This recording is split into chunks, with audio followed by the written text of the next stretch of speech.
با سلام مجدد خدمت دوستان عزیز و گرامی. دفعه دیگه واقعا نکاتی که میگیم از دل، انشالله که حالا همه دوستان خوب باشه بعد از این چند روزی که بسیار بسیار سخت بر هموطنان گذشت. امیدوارم که این چیزی که حالا به عنوان آتش بس، صلح، هر چی که اسمش رو میذارن با دوام باشه و مردم ما در آرامش به سر ببرن و انشالله آرامش هم درونی باشه هم بیرونی و یه فضای بهتری برای بهروزی مردم در زندگی فراهم بشه اگه عقلی باشه. خدا رو شکر میگذاریم بار دیگر در یک فرصتی دیگر در سال جدید هجری در خدمت دوستان هستیم با یاد موضوع عاشورا و موضوعی که خدمت دوستان عرض کردیم و انتخاب شد و انشالله بتونیم در کنار همدیگه این 10 روز رو با گفتگوی با همدیگه در این خصوص بهره‌های لازم رو ببریم. همینجور که دوستان میدونن موضوعی که انتخاب کردیم و خدمت دوستان عرض شد عنوانش بود عشیره و عاشورا. حالا اگه دوستان نقطه نظری مطلبی دارن راجع به این قضیه یا چیزی به ذهنشون میرسه میشنوم و بعد انشالله وارد طرح بحث میشیم و نشون میدیم که اولا این انتخاب یک انتخاب رندومی نبوده، یک انتخاب شاعرانه نبوده که عشیره و عاشورا باشه و بر مبنای وزنی انتخاب شده باشه، بلکه انشالله با دقت، با عقلانیت و با یک فلسفه‌ای که انشالله خدمت دوستان عرض میکنم در این چند وقت به این مطلب رسیدیم و مطلب رو خدمت دوستان عرض کردم. حالا اگه دوستان نکته‌ای مطلبی دارن من میشنوم قبل از ورود به بحث. چی به ذهنشون میرسه وقتی قضیه عشیره و عاشورا میاد تو ذهن دوستان؟ ببخشید اون برنامه‌ای که قبلا گفته بودین تغییر کرد؟ اون کتابی که آقای فیرحی رو گفتید نه برنامه تغییر نکرد. در ارتباط با همون آقای فیرحی بله تو همون اساس بله ممنون. دیگه نخواستیم اون عنوان اصلی باشه، عنوان اصلی رو اینجوری دادیم و حالا انشالله ما بحثی رو که خدمت دوستان عرض کردیم در ذیل سوره انفال، حالا این همش که دیگه دست ما نبوده، دیگه جنگ هم دست ما نبوده، ما برنامه‌ریزی نکرده بودیم.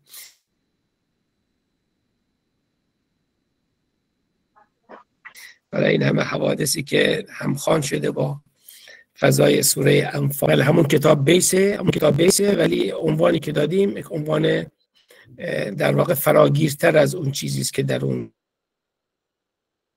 میشه. ان شاء الله ارائه خواهیم کرد خدمت دوستان، هم معرفی خواهیم کرد، هم در واقع گفتارهاش رو به گفتگو میذاریم خدمت دوستان مثل سالهای پیش و اصل بحث به نظرم برمیگرده به اون نوع نگاهی که به بحث قرآنی داریم و این مباحث چجوری ذیل چه مطلبی، ذیل مطالب قرآنی چجوری قرار میگیرد.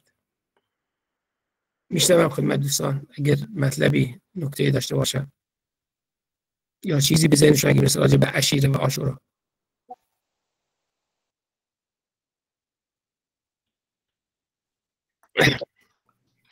خب من یه مطلبی رو خدمت دوستان بفرمایید. نگفتم من چیزی تو ذهنم هست، نمیدونم ارتباط پیدا میکنه.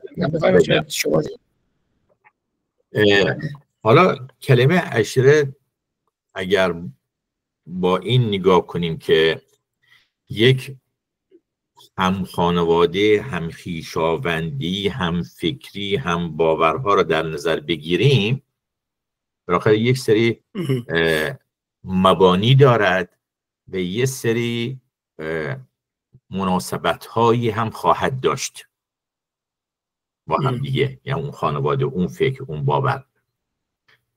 من فکر کنم اگر نگاه کنیم مثل جریان قریه و مدینه، دو تا مفهوم هستند خیلی اساسی و بنیانی در قرآن و قریه یک با این برداشت منفی وجود دارد. فکر کنم عشیره رو هم اگه در همون راستا ما ببینیم همون مناسبت هایی دارد که در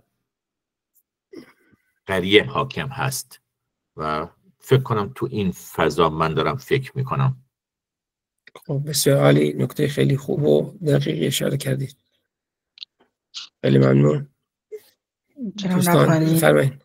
چیزی که به ذهنم میاد فقط یه جوری این رو عشیره و عاشورا به نظر من میاد که انگار بحث میشه یه جوری بحث داخلی، یعنی یه واقعی رو به یک بخش خاصی فقط میشه نسبت داد. حالا احتمالاً این بخش جهانی سازیش در موردش صحبت میشه، ولی به نظر من از وقتی میشنوم این رو انگار که این خیلی لوکالایزه، یه اتفاقی در یه زمانی برای یک جامعه محدود اتفاق افتاده، حالا میتونه تموم بشه، میتونه فراموش بشه، میتونه کنار گذاشته بشه، ولی خب قطعا اتفاق نباید بیفته. ولی این چیزی بود که به ذهن من میاد از عشیره. بسیار عالی، بسیار عالی، بسیار خیلی ممنون. خیلی نکته دقیق و ظریفی اشاره کردید. بقیه دوستان خیلی ممنون. میبخشید من خواستم یه چیز تکمیلی بکنم با هم صحبت قبل خودم با صحبت‌های خانم رها، اینه که اون بستگی داره که ما چه قرائتی از این خواهیم داشت. آیا قرائت عشیره‌ای داریم از این رویداد عاشورا یا قرائت غیر عشیره‌ای داریم؟ همیشه ما که چیزی که داریم میبینیم در مذهب تشیع یا مذهب تشیع صفوی اسمش بذاریم که اینا بازم خوش میتونه جدا کنه از هم دیگه، اینه که ما قرائت عشیره‌ای داریم نگاه میکنیم به مسئله، نه قرائت مدنی و عاشورایی و شیعه علوی. بله بسیار خوب. بقیه دوستان بفرمایید خانم رحیمی. من صحبت کردم با نه دیدم خواهش میکنم. یه لایو گفتم صحبت. بله یه لایو بود. خواهش میکنم. بقیه دوستان نکته دارم میشنوم.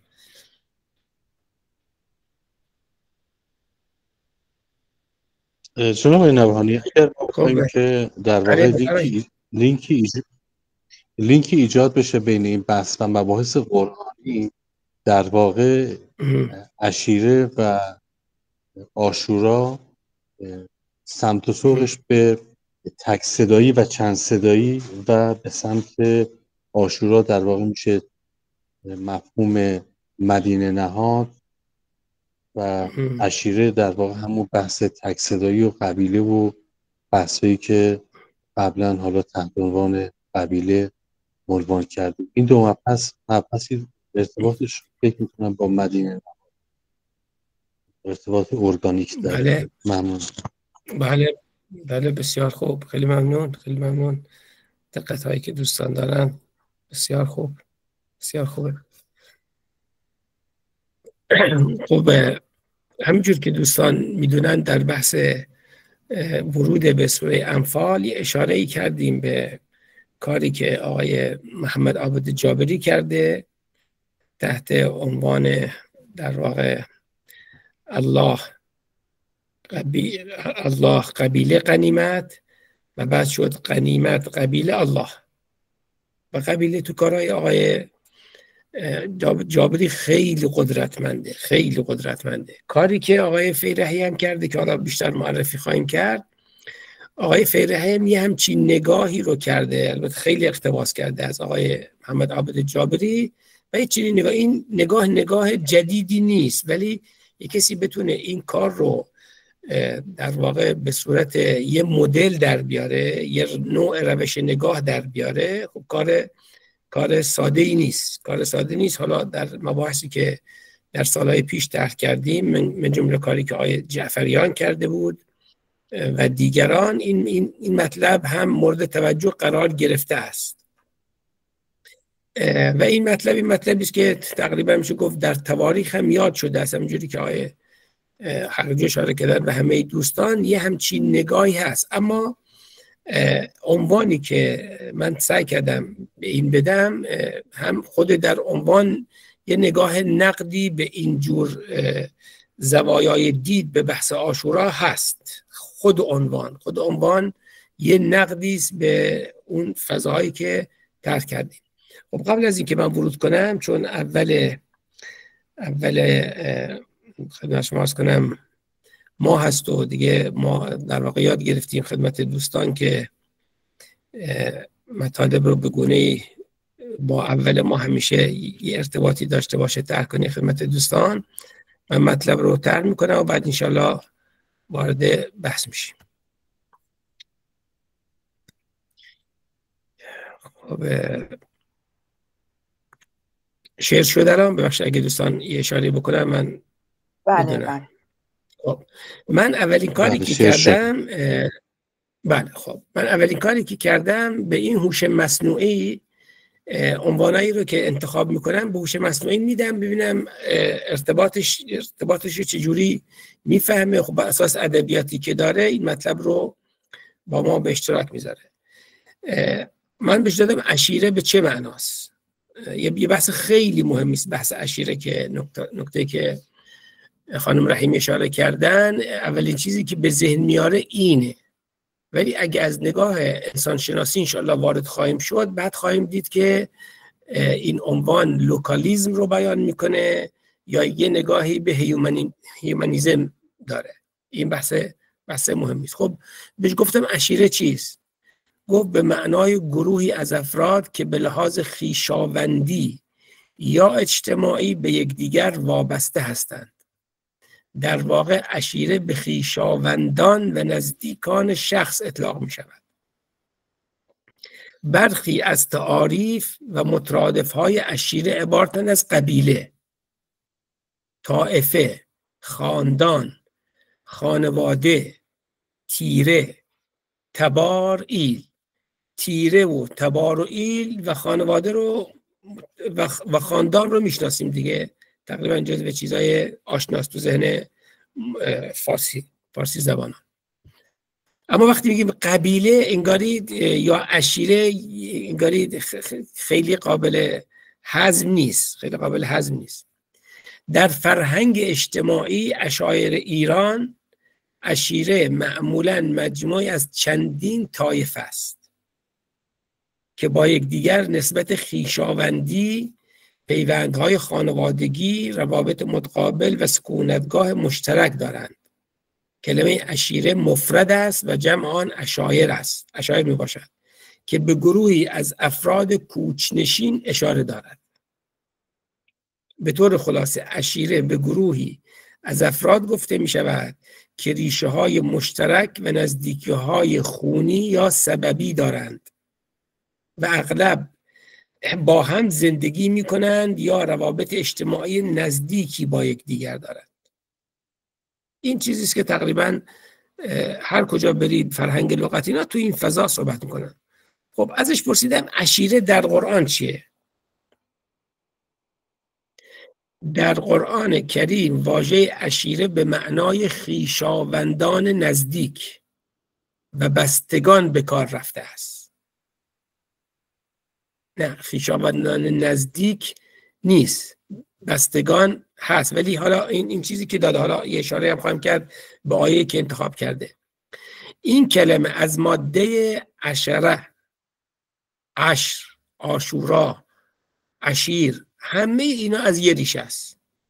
از ریشه عشر و عشرت و معاشرت و اینا همشون از یه ریشه. عدد 10 عشره، عشر. حالا چرا به عدد 10 میگن عشر؟ اینم خودش یه قصه داره دیگه. 1 تا 9 رو میشمارن، 10 خود بر مبنای فهم ریاضی هم که بریم الان دانش ریاضی بر اساس 10 دهی در واقع نظام دهی شکل گرفته، نه بر اساس نظام دازن یا 12. این اصلا خودش یه قصه است دیگه. به عدد 10 که اومد شد 0 و 1. 10 20 100 1000 100,000 میلیون، همینجور که برید نظام کامپیوتر هم بر اساس 10. یعنی 0 و 1، منظورم از 10 0 و 1، چون تا 9 رو میان بعد نمیدونن دیگه. اعداد و ارقام یونانی هم برید دیگه میبینین که 5 یه جوری میشه، بعد 10 میشه x، بعد همینجوری میره بالا. ولی این عدد که اومده انگاری یک جمع کرده، تمام اون 1 تا 9 رو جمع کرده، بعد خودش شده جمع اونا گرفته شده. چرا که خویشاوندان نزدیک مجموعه‌ای کامل را تشکیل می‌دهند که شخص به وسیله آنها حمایت و قوت می‌یابد. مهمترین آیه‌ای که واژه عشیره در آن به کار رفته آیه 214 سوره شعراء است. و انذر عشیرتک الاقربین. ببینید و انذر عشیرتک اگر میگفت خب عشیره خودت را انذار بده، ولی فرمود و انذر عشیرتک الاقربین، یعنی تو عشیره ابعدین هم دارید، یه دورم دارید، ولی شما از کجا آغاز کن؟ از نزدیکان آغاز کن. پس عشیره به معنی نزدیکان فقط نیست. خویشاوندان نزدیک فرق میکنن با خویشاوندان دیگه. خویشاوندان نزدیک میشن مثلا خواهر و برادر و عمو و دایی، اونایی که بلافاصله تو قضیه ارث هم اینا مطرح میشن. بعد هر چی میرید دورتر دیگه اون فضاها دورم میشه. تو قضیه ارث اینو خیلی آدم بهتر میتونه بفهمه. این آیه به آیه انذار معروف است و خداوند به پیامبر فرمان میدهد که دعوت خود را از خویشاوندان نزدیکش آغاز کند، نه از خویشاوندان نزدیک. این فرمان نشان میدهد که در دعوت دینی هیچ استثنایی وجود ندارد و دعوت الهی شامل حال همه، هم از نزدیکان و بیگانگان می شود. ولی از کجا شروع میکنید؟ از نزدیکان. واژه عشیره در آیه دیگری به کار رفته. قل ان کان آباءکم و ابناءکم و اخوانکم و ازواجکم و عشیرتکم. پس اینجا آبا، ابنا، خواهران، همسران و عشیره. پس نگاه میکنیم اینجا از نزدیک شروع کرده، بعد رفته به سمت دور، که این آیه جزو آیات بسیار بسیار مهم، کلیدی و استراتژی است. این آیه جزو آیات استراتژیکه تو فهم عشیره و جایگاه عشیره در نظام انسانی، نه نظام عربی. که من عشیره که انتخاب کردم یه سرچ خیلی ساده ابتدا کردم در قرآن و بعد دیدم که انتخابایی که انجام شده چقدر بحث فضای کالبدی که طرح کردیم تا الان، چقدر اینا مچ میشن با هم دیگه، بدون اینکه ما فکر کرده باشیم روی اینو، این قضیه رو طرح کرده باشیم. اصلا خودش یه جور عجیبی مچ شده که حالا عشیره با آشوار هم ارتباط شما خدمت دوستان عرض خواهم کرد. بگو اگر پدران و فرزندان و برادران و همسران و طایفه، به اینجا ترجمه کرده به طایفه، در صورتی که طایفه نیست، عشیره است. عشیره از عشرت میاد، معاشرت. در این آیه عشیره در کنار سایر خویشاوندان ذکر شده است تا بر اهمیت روابط خویشاوندی و تأثیر آنها در زندگی انسان تأکید کند. به طور کلی مفهوم عشیره در قرآن بر اهمیت روابط خویشاوندی و نقش آنها در جامعه و دعوت الهی تأکید دارد. همچنین در آیات قرآنی واژگانی چون اهل، آل، رهط، فصیله، قبیله، شعب، قوم نیز برای اشاره به انواع مختلف روابط پیوندهای خویشاوندی به کار رفتند که هر کدام دارای معنا و گستره خاص خود هستند. که این بحث بسیار دقیقی است. اصلا کسی وارد این بحث تو قرآن بشه باورتون نمیشه، تمامی ندارد، تقریبا تمامی ندارد. عشیره به طور خاص به خویشاوندان نزدیک پدری اطلاق می شود. همچین چیزی نمیشه به راحتی راجبش اظهار نظر کرد. ولی دیگه بالاخره چون آبا رو اول آورده، آبا به معنی یعنی پدر و مادر، نه پدر اول. خب این چیزیست که باز عشیره در قرآن هوش مصنوعی به ما گفته. حالا فقط دوستان اگه این دقت بکنیم، الان ما که الان هر کدومون از یک جای دنیا داریم ما هم دیگه صحبت کنیم، هر کدوم به یک جایی وصلیم. اگه یک کسی نظام عشیره‌ای ما رو با هم بخواد مطالعه بکنه، امکان دارد که ما با هم عشیره از آب در بیاییم یا نه؟ بر اساس نظریه مجموعه ها که نقاط مشترک را اگه با هم دیگه بگیرن، بعد می‌بینید که هیچ جایی نظام پیوندی قطع نمیشه. از یه جای دوری بعد می‌بینید با هم دیگه یه وصلتی پیدا میشه و با هم دیگه این ارتباط برقرار میشه. ولی چون تو دایره های مشخصی تقریبا این روابط ما میشناسیم، تقریبا میشه گفت که هر کس دایره خودش بیشتر میشناسه. امکان داره دختر عموی فلانی یا پسر عموی دور فلانی با یک کسی ازدواج کرده، بعد از اون ور بریم بعد یه ارتباطی در میاد با آقای مهندس دقیانوسی. پس این نکته خیلی مهمه است که تو بحث عشیره بخوایم واردش بشیم. خب پرسیدم از هوش مصنوعی عشیره و عاشورا، ارتباط عشیره با واقعی عاشورا از چند منظر قابل بررسی است. خواستم ببینم این نکته ایست که در واقع طرح شده تا حالا تو ادبیات بوده. قبیله بوده ها، قبیله زیاد بوده، ولی عشیره چی؟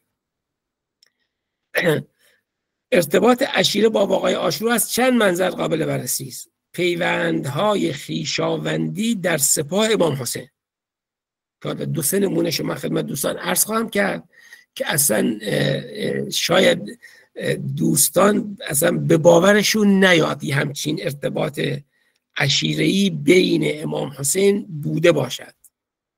شاید اصلا به تصور ما به راحتی قابل هضم نباشه نکته‌ای که در خواهم کرد. و این همش تو کتب رجال و اینا هست، فکر نکنیم اینها چیزایی است که من درآوردی یا کشف، نه هست، ولی خب به اساس نوع مطالعه‌ای که انجام میدید وقتی وارد مدلش میکنید میبینید که یه چیزای خیلی جالبی رو هم به انسان ارائه میده. نقش مرکزی اهل بیت و عشیره بنی هاشم. امام حسین خود از عشیره بنی هاشم خاندان پیامبر بود و در واقع عاشورا بسیاری از یاران و شهدای ایشان از همین خاندان بودند.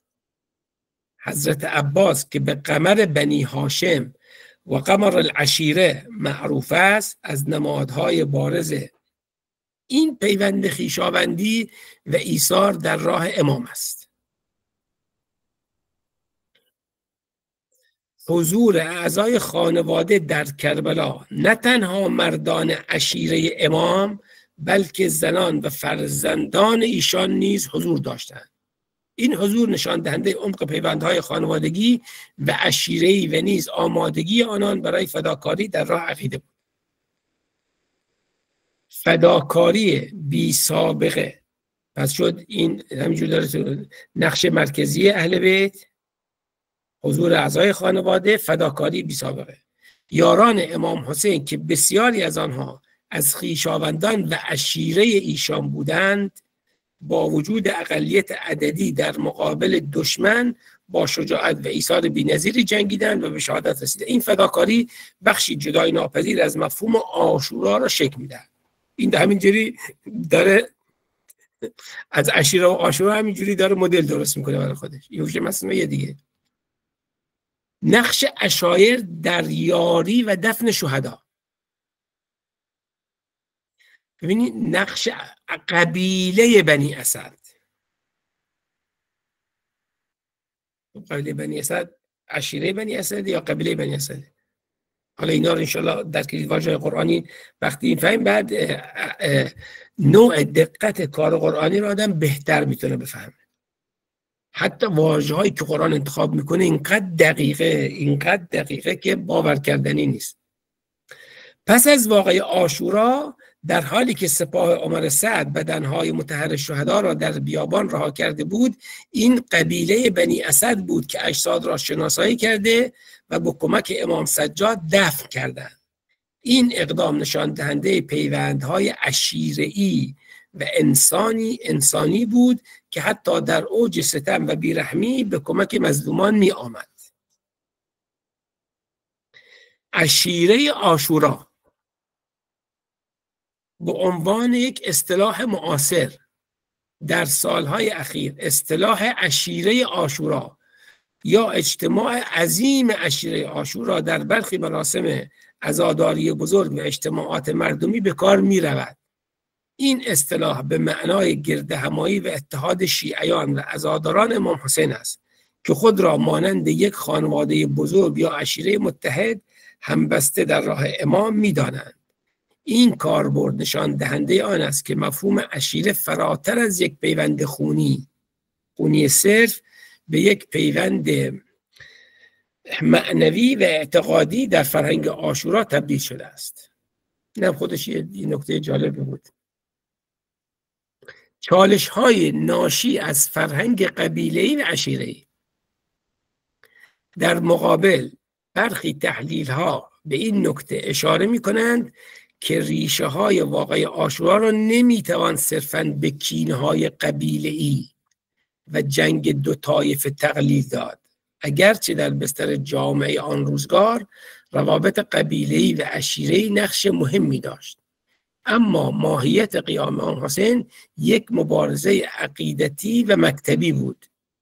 با این حال در دوران پس از رحلت پیامبر کم کم قومیتگرایی، ببین اینجا قومیتگرایی، اینا هر کدومشون یه اصطلاح فنیه.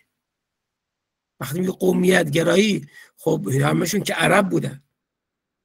قومیتگرایی اینجا چه معنی میده؟ کم کم قومیتگرایی و توجه به پیوندهای قبیله‌ای به جای مردم محوری دوران پیامبر رخنمایی کرد و این مسئله در تصمیم گیری ها و حوادثی مانند سقیفه نیز تأثیرگذار بود. از جمله ادعایی که در سقیفه مطرح شد نزدیکی خویشاوندی مهاجران با پیامبر. جنبندی هوش مصنوعی دیگه یه کمی این ادبیات رو با هم دیگه در واقع مرور کنیم، ببینیم هوش مصنوعی وقت راجبش صحبت می‌کنیم، راجب موضوعی که تو ذهنمون میاد راجبش بخوایم کار بکنیم چه نظری رو ارائه میده. عشیره در واقع عاشورا هم در باد ایثار و فداکاری و خویشاوندان امام حسین نمود پیدا می‌کند و هم در حمایت قبیله‌ای مانند بنی اسد، همچنین در دوران معاصر به مفهوم گسترده‌تر وحدت و همبستگی عزاداران و شیعیان و قالب عشیره عاشورا به کار می رود. این مفهوم نشان می دهد که واقعه عاشورا با وجود ریشه‌های تاریخی و اجتماعی خود در بستر قبیله‌ای به مرور زمان به یک نماد فراتر از تعصبات عشیره‌ای تبدیل شده و پیوند ایمانی را برجسته ساخته است. دوستان نکته‌ای دارم میشم راجع به هوش مصنوعی، دیدگاه هوش مصنوعی. آقای نبهانی جانم، چیزی که نوشته خیلی جالب است، من میخوام یه چیز اضافه کنم اگه بشه. اضافه بر هوش مصنوعی. بفرمایید. از یه سری واژه اون استفاده کرده، ولی ما بازم اگر عاشورا را با قرائت عشیره‌ای ببینیم، یعنی یک قرائت عاشوره که مخصوص شیعیان است. اما اگه فراتر از عشیره ببینیم، بحث حق و باطل که پیش بیاد، بحث انسانی پیش بیاد، ربطی به هیچ دین و آیینی نداره. یک سمبولای جدیدی خواهد بود که فراتر از عشیره باید به اون نگاه کرد. خیلی ممنون. بله، مرسی. بقیه دوستان نکته دارم میشنون. ببخشید این تمام اون چیزی بود که هوش مصنوعی گفت؟ بله این تمام چیزی که در 3 بند من ازش سوال کردم. در بند عشیره به چه معناست؟ در بند عشیره در قرآن و در بند عشیره و عاشورا. خب به نظر من این قسمت سوم رو خیلی نادیده گرفته شده، چیزایی که مطرحه در قسمت سوم. مثل بفرمایید. بله. به هر حال غیر از اون چیزی که ما به عنوان شیعه و ایرانی بهش قائلیم، به قضیه عاشورا، بودن بزرگانی که از این قضیه به عنوان یک حرکت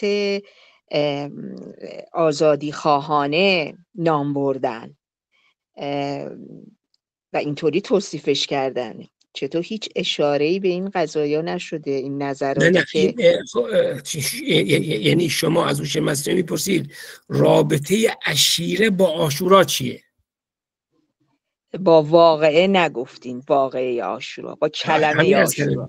بله اون تاریخ دیگه، اون خودش هر جنبندی که میکنه چیزایی که به نظرش میاد از نظر در واقع جواب خارجه رو دیگه اونا رو فاکتور میگیره، اصلا ازش استفاده نمیکنه.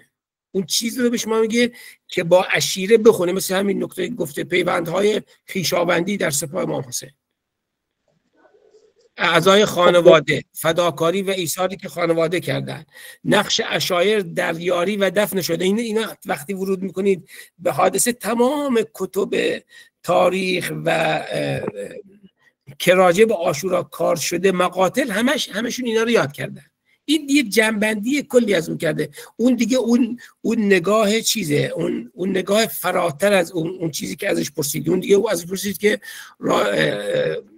عاشورا و مثلا آزادگی چیست، دیگه اصلا عشیره میذاره کنار، یه چیزای دیگه به شما میده. ولی اون تمام این فضا تو عشیره چجوری باید خودش تعریف بکنه رو اون در واقع از این منطق ورود میکنه و جواب میده. نکته‌تون درست، اما هوش مصنوعی خودش ملزم به جواب دادن به اونا نمیدونه به نظر من. درسته. جان نبانی. و به نظرتون اینا از مقاتل و اینجور چیزها هم در واقع استفاده کرده؟ بله دقیقاً. من وقتی دیدم چجوری به زیبایی اشاره کرده که پیوندهای خویشاوندی در سپاه امام، که اکثر کسانی که شهید شدن در واقع همه از بنی هاشم بودن دیگه، اکثر کسایی که شهید از بعد چیه پیوندهای خانوادگی بسیار مثلا حضرت مثلا که فرموده قمر بنی هاشم، حضرت ابوالفضل با 3 برادر دیگرش اومدن تو صحنه، یعنی ولی هیچ کس یاد نمیکنه اونا رو دیگه، که اسم یکیشون عثمانه، هیچ کس یاد نمیکنه از اونا متاسفانه. یعنی میخوام بگم که اینا رو پسشون میده، همه اون مقاتل خوب خونده، جواب کلی مناسبی داده، جواب کلی. ولی زاویه دیدی که ما ورود کردیم در واقع اینا توش هست، ولی اصلا نوع زاویه دید متفاوت خواهد بود که حالا ان شاء الله عرض خواهم کرد. بله خیلی متشکرم. بفرمایید مهندس آقای. اصلا خدمت جان نبانی، اصلا خدمت شما که اگر ما الان حالا هوش مصنوعی که خب طبیعی ما هر سوالی ازش بپرسیم در چارچوب همون سوال پاسخ خواهد داد. یعنی اگر ما بپرسیم که رابطه عشیره و عاشورا رو فرض کنید که با آیات قرآن بررسی کن یا با موضوعات جامعه شناسی بررسی کن، قطعا پاسخی که میلاد متفاوت و متمایز از این بود که الان گفته. ولی من حالا بحثم اینه که اگر ما از این فضا بیایم بیرون، عشیره با اون مفهوم حالا نژاد قبیله‌ای و خونین و برادری بیایم بیرون، اون الگوریتم رو بیاریم همین الان تو جامعه امروزی پیاده کنیم، دیگه این معانی رو به نظر من نخواهد داشت. همونجوری که شما اشاره فرمودید، به درستی هم اشاره فرمودید، الان هر کدوم از ما از یک کشور کنار هم جمع شدیم و راجع به یک موضوع مشترک داریم بحث میکنیم. این هم خودش یک نوع عشیره است، ولی این عشیره با اون عشیره‌ای که قبلا حالا بحث طایفه و نژاد خونی و برادرش رو نمیدونم حضرت ابوالفضل اینجور مسئله میاد، خیلی متفاوت خواهد شد. از این منظر خواستم که یه توضیح بفرمایید که اگر ما همین مفاهیم در جامعه پیاده کنیم، آیا این عشیره و عاشورا همین کلمات ازش استخراج میشه یا نه کلمات دیگه ای ازش خارج میشه؟ ممنونم. مرسی، نکات خوب همه دوستان. من فقط توجه دوستان در واقع به این جلب میکنم، چون من خیلی تلاش کردم این بحث رو یه جوری ببینم که به واژه ها وفادار بمانم، به واژه وفادار بمانم، از واژه خارج نشم. مثلا نگاه کنن دوستان،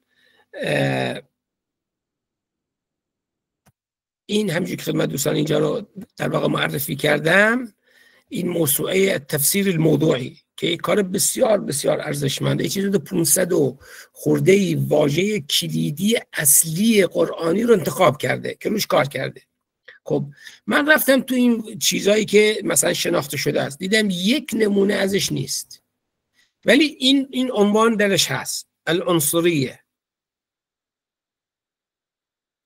العنصریه به عربی یعنی نژاد پرستی. زیرش چی آورده؟ ببخشید جناب نبهانی، صفحتون رو با ما اشتراک ببخشید من دیگه چیزم شما به حساب. بله شیر شدم؟ بله. این الموضوع التفسیری الموضوعی، این هر چی رفتم یه چیزی تو این واژه سطح قبیله و اینا کلید واژه قرآنی دیدم نیست، استفاده نکرد. چرا؟ چون مثلا عشیره که حالا اصلا نکته برای من عجیبی بود این قضیه.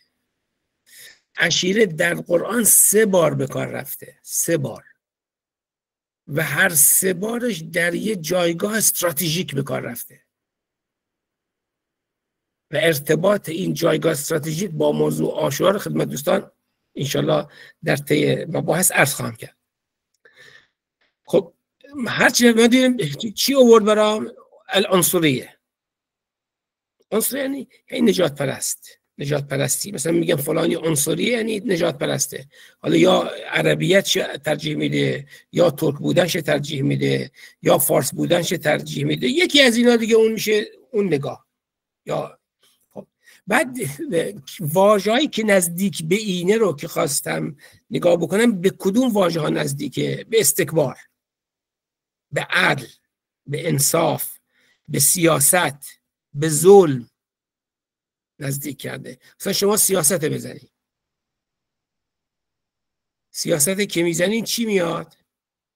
اقتصاد، تمکین، جهاد، حضاره یعنی تمدن، آزادی، شورا، عدل. دیگه همین کلید واژه‌ها رو اگه نگاه کنید دقیقاً میشه همون بحث عشیره‌ای که خدمت دوستان طرح کردن. مثلا این شورا رو بزنید، یعنی این کلید واژه‌ها رو که بزنید همه به هم دیگه وصل میشن، ولی هر کدوم از یه زاویه‌ای. ببین جهاد، حکم، سیاست، عزم، هر کدوم از اینا رو بزنید شما رو وصل میکنه به یه واژه‌ای نزدیکمون. بعد همه اونا ببین دوباره شورا، عدل، سیاست، حریه. حالا حریه رو مثلا بزنید، آزادی، به سیاست، فقط به سیاست، عبادت با نجات پرستی وصل کرد. پس اگه نگاه بکنیم، ولی اون چیزی رو که من ازش خواست تو این در واقع فرهنگ تفسیری خواستم ببینم، دیدم اون چیزی که باید بده رو به من نداد. فقط اینجا رو نشون بدم خدمت دوستان که جایگاه فهم عشیره رو بهتر بشناسیم. ببین اولا معنی کرده اینو، بعد این با چه چیزهایی در ارتباط در قرآن؟ با حمیه از که واژه قرآنی است. مثلا حمیه رو عنوان نداد که عنوان با حمیه باشه، چون حمیت جاهلیه در قرآن داریم. حمیه خوبه ولی حمیت جاهلیه منفیه. با عصبیه. حالا اینا رو که من میگم خدمت دوستان چرا این خیلی مهمه. مثلا شما وقتی وارد کار عظیم ابن خلدون میشید، تو کار ابن خلدون محوریت داره عصبیه از عصب میاد دیگه، چیزایی که با هم دیگه ارتباط محکمی با هم دیگه دارن، مثل عصب هایی که تو بدن هست. ارتباط داره با قبلیه، یعنی قبیله. در قرآن یه بار ما قبیله به کار رفته در قرآن، یک بار. حالا مثلا اینجا گفته قبیله چیه، بستگی داره قبیله و مثلا قبیله فلانی قبیله فلانی که همه به یه پدر برمیگردن. مثلا قبیله فلانی فرزندان اسماعیل اشاره کرده. حزبیه با حزب مثلا در قرآن به کار رفته، حزب الله داریم، حزب شیطان داریم، احزاب داریم در قرآن. ولی عنوانی که داده اون عنصریه کلیدواژه قرآنی نیست. خب ارتباط داره دیگه با چی؟ با طائفیه. با طائفیه. باز طائفیه یک کلیدواژه باز قرآنی است.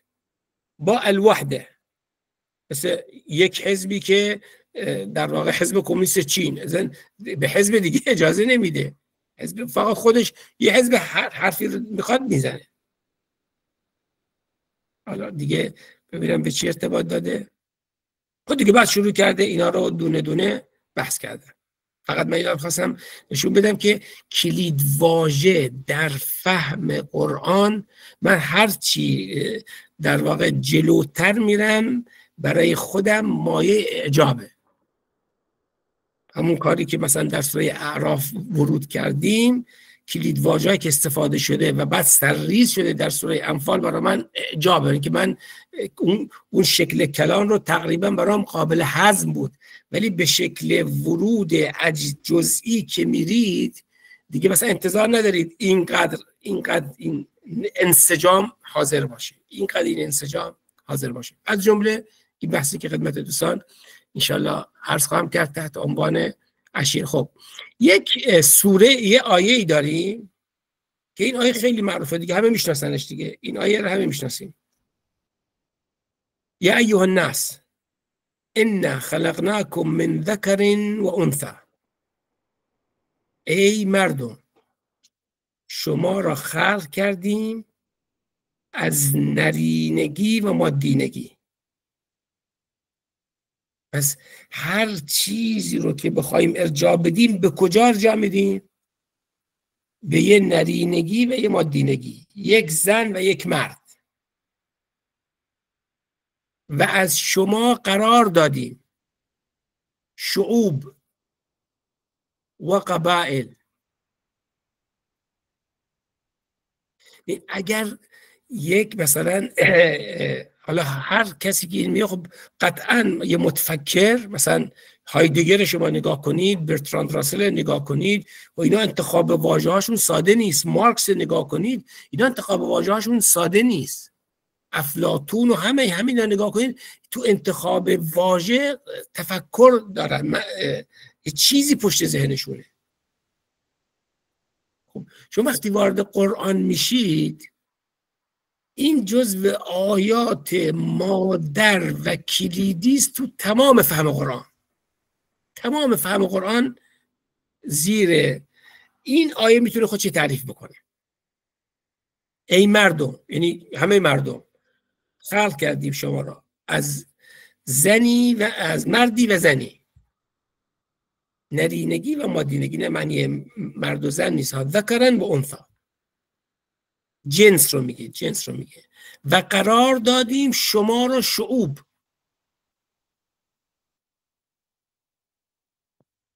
و قبائل.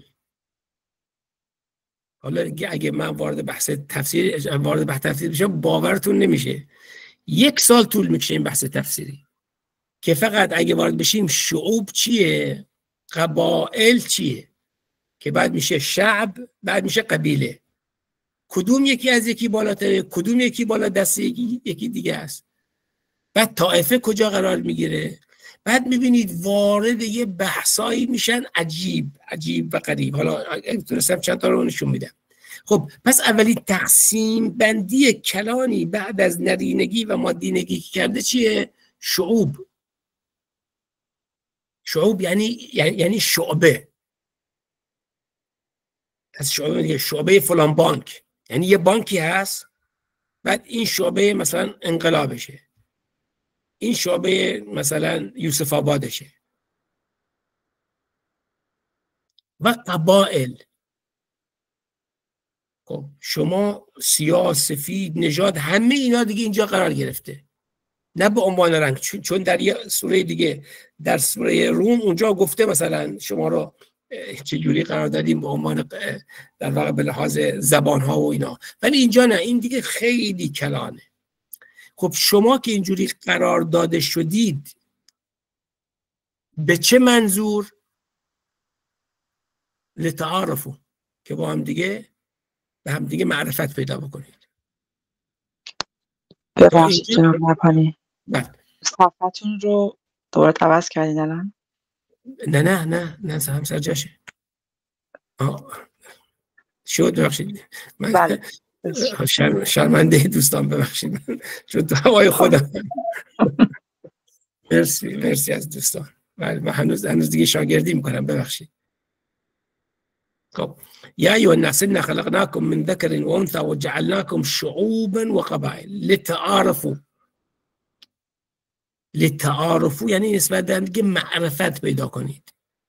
این سوره اعراف و عرف و معرفت که دیگه دیدیم چه پیامدهایی داشت. خب حالا به هم دیگه معرفت پیدا کنید. اساس چیه؟ زردم، سفیدم، عربم، ترکم، فارسم، بلوچم، اساس چیه؟ ارجمندترین شما نزد خدا متقی ترین شماست. و نفس و ما سواها فالهمها فجورها و تقواها ان خیر الزاد التقوا. تمام معارف قرآنی از دل این آیه میتونه آدم ازش استفاده بکنه. حالا من فقط یه نگاه به قبل از ورود به عشیره، اینا خیلی خیلی بحثای مهمی است که به نظر میاد چی میگن لوکال شاید طرح شده باشه تو فهم، ولی واژه رو که آدم درش غور میکنه میبینه واژه لوکالی نیست. واژه خیلی قدرتمندتر و عظیمتر از این است که بعد به صورت لوکال فهمش کردن. لوکال نیست، به صورت لوکال فهمش کردن و متاسفانه اون فهم نباید فهم قالبی بماند. این اساس بحث‌های قرآنی است. ببینید مثلا اینجا من به فارسی میخونم درباره شعب بر وزن علم یا فلس که جمع آن شعوب 3 قول هست. یکی قبیله بزرگ. خب اگه خدا می‌خواست خب بگه قبایل که اصلا خودش آورده. از اینجاست که فهم عشیره رو باید بهتر درک بکنیم. عشیره یه معنای قرآنی داره که با امروز مسائل انسانی ما همونجور که مهندس اصلا گفتن میتونه تطابق داده بشه. یه NGO با یه مسامحتاً میشه گفت یه عشیره است، چون تو بحث معاشرت خیلی مهمه دیگه ها. یعنی این عشرتی که با هم دیگه دارن در راستای یک هدفی، در راستای یک کاری. در مجمع گوید آن طایفه بزرگی است مثل مدار که از طایفه خیلی بزرگ عرب دوره پیامبر و قبل از پیامبر، و ربیعه و قبایل از آن کمتر است. ببینید میگه یه قبیله خیلی بزرگه که زیرش قبیله‌های کوچیک وجود دارن، مثل تیره بکر از ربیعه و تمیم از مدار. چرا؟ خب ببینید این داره فهم چی رو داره؟ فهم خودش میگه. یعنی ما بریم تو پاراdigm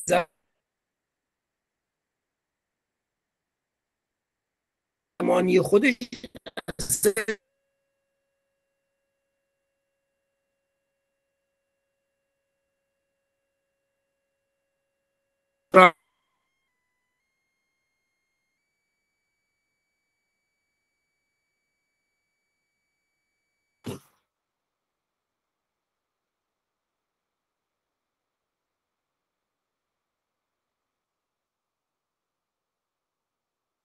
میشه، کرد میشه، فارس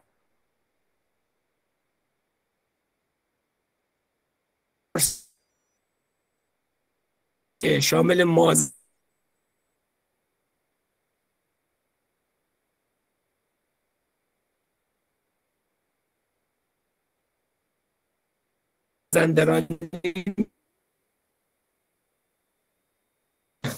ولی هر کدومش اگه نگاه بکنید به یه جایی وصله. یعنی وقتی کسی بره توی تقسیم بندی بعد واقعا میشه یک کلاف سردرگمی، یک کلاف سردرگمی. جمع آن شعوب، پس شعوب عجم به معنی غیر عرب، نه به معنی فارس نیست ها، عجم به معنی غیر عرب. به نظر نگارنده مراد از شعوب جماعت‌های مختلف است که تیره و طایفه در آنها ملحوظ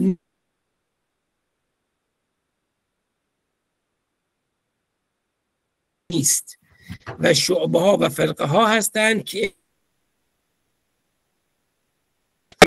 دینی که ملت ابراهیم، یعنی آیین ابراهیم، نه معنی ملت که فارسی میشه.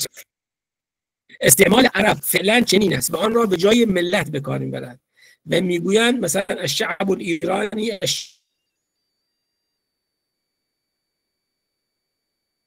الشعب المصری تا آخر.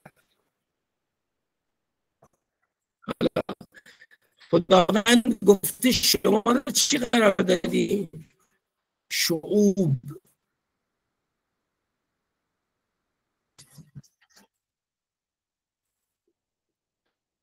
چون اینجا ما یکی میاد جلو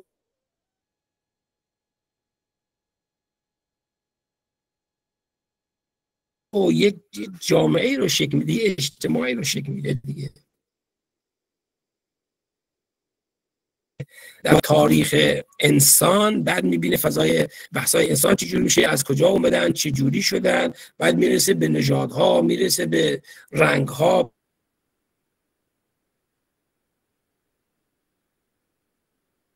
حرکت شده، جابجا شدن، بعد نژادی شروع شده این قضیه. مثل اینکه این شعوب که اومده مثل یه رودخونه است، بعد اومده بعد برای خودش کانال پیدا کرده، بعد اون کانالای ریزتر شده، یا مثل یه درخت که در واقع یه ریشه پیدا کرده، شاخهای فرعی شده است، هر شاخه فرعی شده است. این وقتی نگاه میکنید کلید واژه به کار رفته اینجا.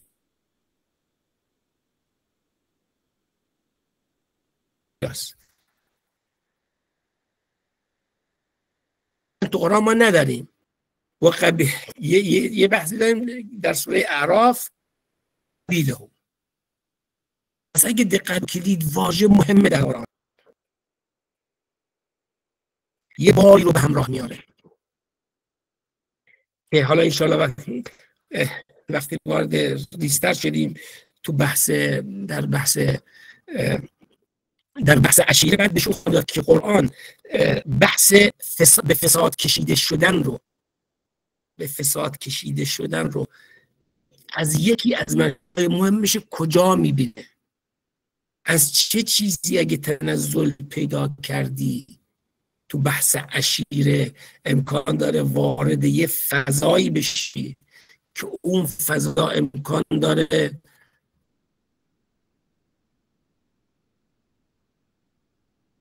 واقعه عاشورا رو به بار بیاره. تو این زمینه خیلی من تا امروز بحثا خیلی سر درد آوردم، فقط این مطلب بخواد اینو شده چهار بوشی اولش میدم، بخشید نتونستم ان شاء الله با دوستان اول نشون میدم که دیگه اون بحثایی که با هم داشتیم رو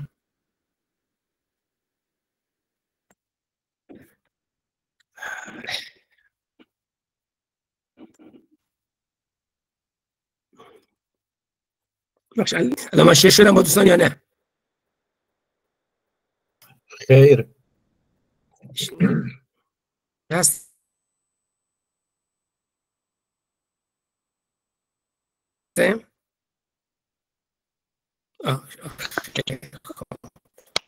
هنوز ما صفحه آیات قرآن رو می‌بینیم.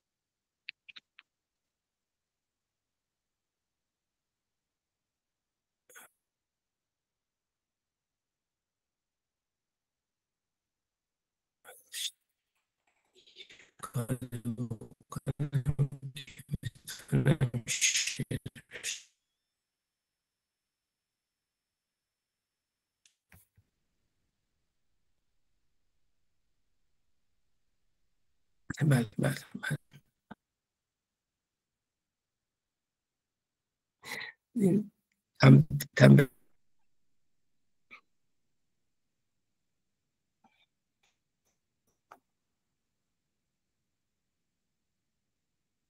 علی رو به حساب چیز نذارید.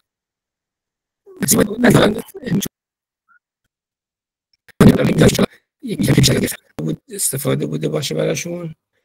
نکته نقدی مطلبی داره میشه. من فقط خواستم طرح بحث رو نشون بدم. حالا انشالله بیشتر ما ورود خواهیم کرد توی این فضا، چون من بحثی رو که طرح کردم فقط خواستم در واقع چیزایی که طرح شده رو به عنوان این بحث با دوستان به اشتراک بذارم، بعد نوع نگاه خودمون رو با دوستان بیشتر طرح بکنم. بیشتر فقط می‌خواستم بحث عشیره و عاشورا که تیتر این کار رو با دوستان طرح بکنم و انشالله از فردا دیگه وارد مباحث ریزتر این بحث خواهیم شد.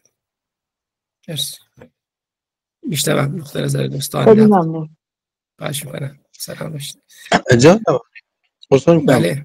در واقع دیدگاه خود جناب عالی که در واقع با توجه به مباحث قرآن کرده فهمی حائز اهمیت هست برای ما.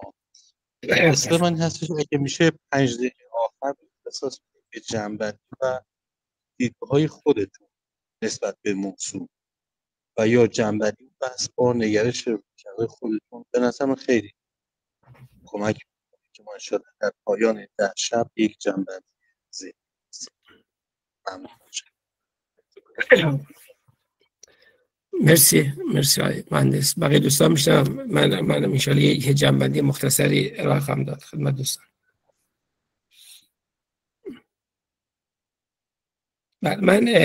ما یه طرح مسئله کردیم در مورد تیتری که برای کار انتخاب شده، چون سالهای پیش مثلا انتخاب میکردیم مثلا کتاب آقای صالحی نجف آبادی، کتاب آقای دکتر رسول جعفریان، کتاب فلان، بعد اون کتاب رو به بحث میذاشتیم.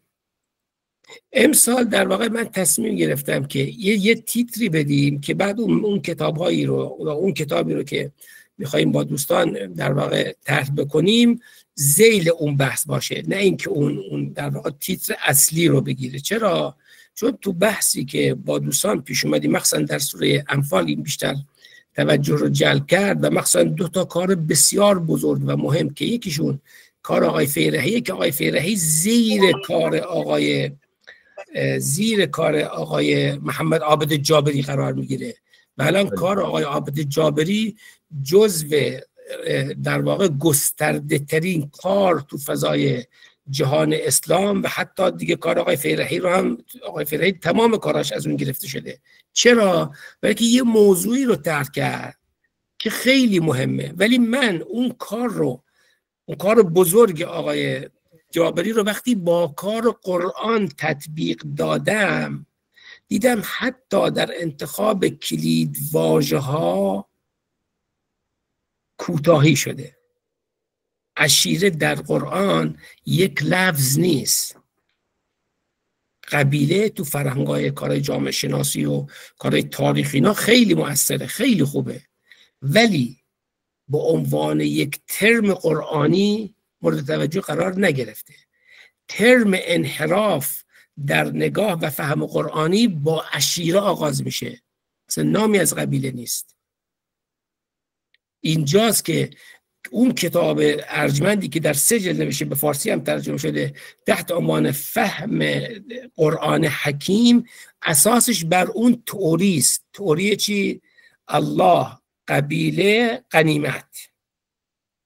ولی شما وقتی ورود به ترم قرآنی میکنید میبینید مثل این که یه نگاهی به قرآن میخواد بار بشود، ولی اگه از خود قرآن برید فضا رو تعریف بکنید میبینید قرآن خودش یه جوری دیگه به شما معرفی میکنه تو اون فضا، ضمن اینکه اون کار رو در واقع به یه نحوی میپذیره ولی در راستای فهم خودش اون کار رو در واقع میپذیره، نه اون نگاهی که میخواد بهش تحمیل بشه.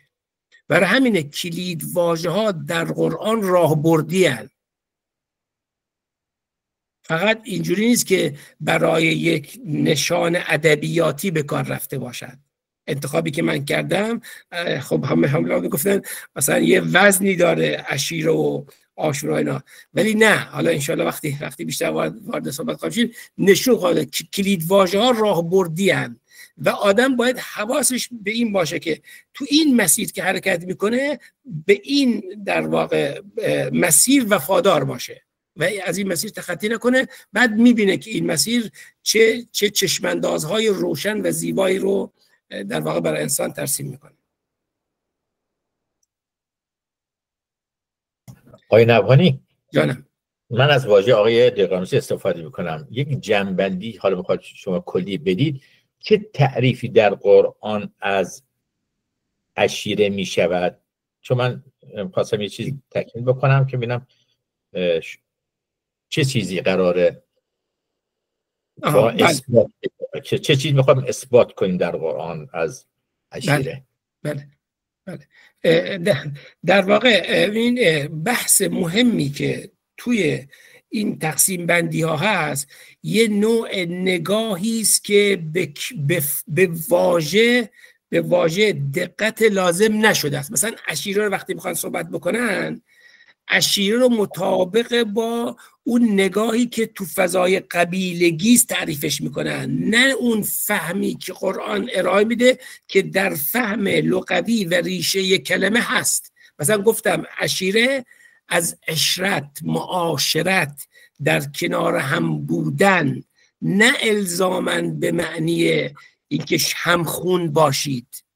و قرآن اینو تعریف کرده به زیبایی و گفته اگه قراره تخطی صورت بگیرد و این تخطی اصلاح رو به سمت فساد بکشاند، از روزنه های مهمش این که شما بحث عشیره رو زیر پا بگذارید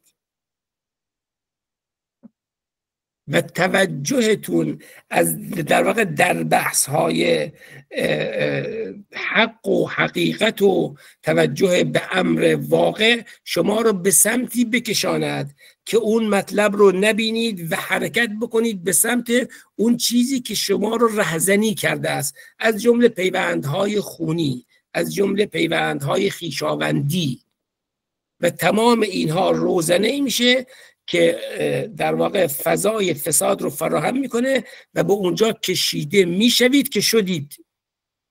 و این یکی از اعجاب قرآنه که توی چشماندازهای خودش میگه اگه به اینا توجه نکنید این بلا به سرتون میاد که آمد نه بحث قبیله، بحث عشیره. و این در آیه 22 سوره توبه اولین هشداری که خداوند میده، میگه مبادا شما از فضای ایمان خارج بشید و گرفتار فضای دیگری بشوید که قرار نبود اونگونه باشید، که تمام بحث در واقع کشیده شدن به سمت فضای عاشورا که حالا انشالله از کتاب آقای فرحی خواهم خونده. اما نوع نگاه، نوع کلیدواژه‌ها، ترمی که استفاده شده متفاوته. نمیدونم تونستم بگم یا نه؟ خوبه. من بخوام میشه این گونه گفت عشیره یک مجموعه انسانهایی هستند که به یک تعریفی هم هدفند، همراهند، دارای یک هدف مشترکند و برای رسیدن به هدف هم همکاری و همراهی هم با همدیگه خواهند داشت. یعنی یک همبستگی، اتحاد و حرکت جمعی به سمت یک هدف واحد اشاره دارد. اوکی؟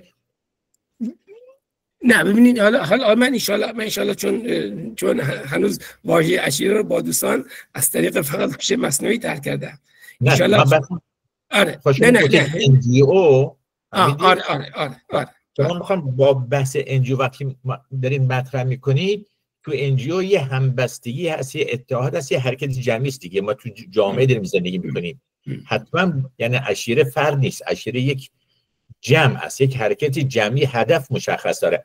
اما اگر ما این عشیره را از اون محتواش خالی بکنیم و بکنیم عشیره یک مسئله خونی، هم خانوادگی، از مسیر خارج میشیم. آره مثلا نگاه کنید، یعنی ان شاءالله این بحث چی میگن قرآنی دامنه داری. مثلا خداوند که به پیامبر میگه انذر عشیرتک الاقربین، این تمام شده یا هست؟ این تمام شده یا هست؟ این آیه انذر عشیرتک الاقربین، این آیه زنده است یا آیه فقط کار برای پیامبر بود و تمام شد و رفت؟ یه دیگی پخت و به یه عده غذایی داد و تمام شد و رفت. اینجا دیگه عشیره رو اگه بخواد شما امروزی نگاهش بکنید دیگه تو زمان خودش یه جور نگاهش میکنی آیه رو. نمیتونی از چارچوب‌های فهم اجتماعی و ساختار زمان خارجش بکنی. ولی وقتی واژه در خودش محتوا و توانمندی داره که اگه خودش به اینجا بکشونه، به امروز، اگه خودشو به امروز بکشونه، شما دیگه انذر عشیرتک الاقربین با همون قدرتمند، با همون امر بودنش حاضره. ولی دیگه عشیره رو باید تعریفش بکنی که از وفاداری به واژه خارج نشی ها. وفاداری به واژه خارج نشید. مثل عشر همینجوری گفتم وقتی میگن 10 یعنی 1 و 0، یعنی تمام اعداد قبل از خودش رو در بر گرفته.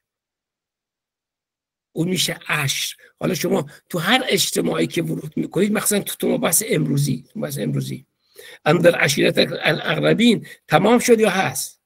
یعنی شما اگه قراره یک کار اصلاحی بکنید از کجا شروع میکنید؟ یک کار اصلاحی از کجا شروع میکنید؟ راهبرد داره. واژه در قرآن راهبرد داره. ببخشید اگه خیلی پرحرفی کرده.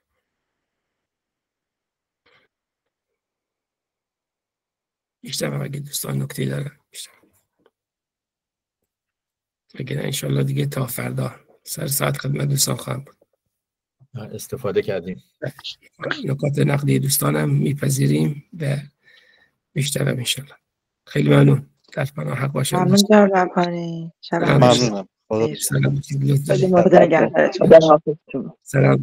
خدا شما. خدا شما. خدا.